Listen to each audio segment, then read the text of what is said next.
প্রতিশোধ নীতি মুখিয়ে আছেন যেন পাকিস্তান। ভারত পাকিস্তানের এই দ্বন্দ্বে এখন অনেকটাই কাজের গরুর মতো। কাগজে কলমে ব্যাপক আলোচনা হলেও মাঠের খেলায় তার ছিটেফোঁটাও দেখা যায় না, যার সবশেষ উদাহরণ চলতি এশিয়া কাপে গ্রুপ পর্বে অনুষ্ঠিত ভারত পাকিস্তানের ম্যাচটা একপেশে হলেও ম্যাচের পর আবার জমে ওঠে কথার লড়াই। পাশাপাশি গত কয়েকদিন ঘটে যাওয়া নানান পরিস্থিতিতে আবার আলোচনায় তুঙ্গে উঠেছে ভারত পাকিস্তান ম্যাচ।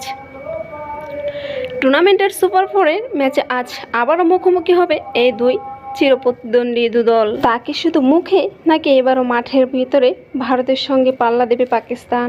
রয়েছে হ্যান্ডশেক বিতর্কেও। তবে ম্যাচ রেফারি পাইক্রফটকে নিয়েও বিতর্ক থামেনি এখনও। আগের ভারত পাকিস্তান ম্যাচে টসের সময় হ্যান্ডশেক না করানোর ঘটনায় তাকে সরানোর দাবি তুলেছিল পাকিস্তান।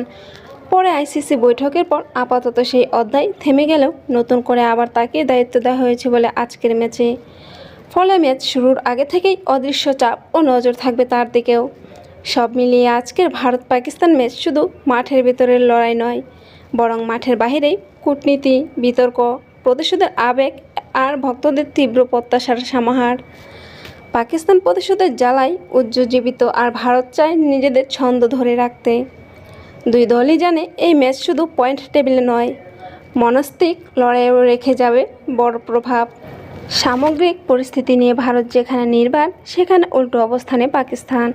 দেখা যাক মাঠের বাইরে আগুনের রূপটা সালমান শাহী আফ্রিদিরা আজ ভারতের বিপক্ষে মাঠে টেনে নিতে পারেন কিনা।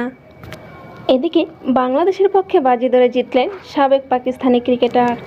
ম্যাচ শুরুর আগে বাজির পাল্লা ঝুঁকেছিল শ্রীলঙ্কার দিকেই। শুধু একজন বাজি ধরেছিলেন বাংলাদেশের পক্ষে। বাজি ধরে জিতলেন সেই সাবেক পাকিস্তানি ক্রিকেটার।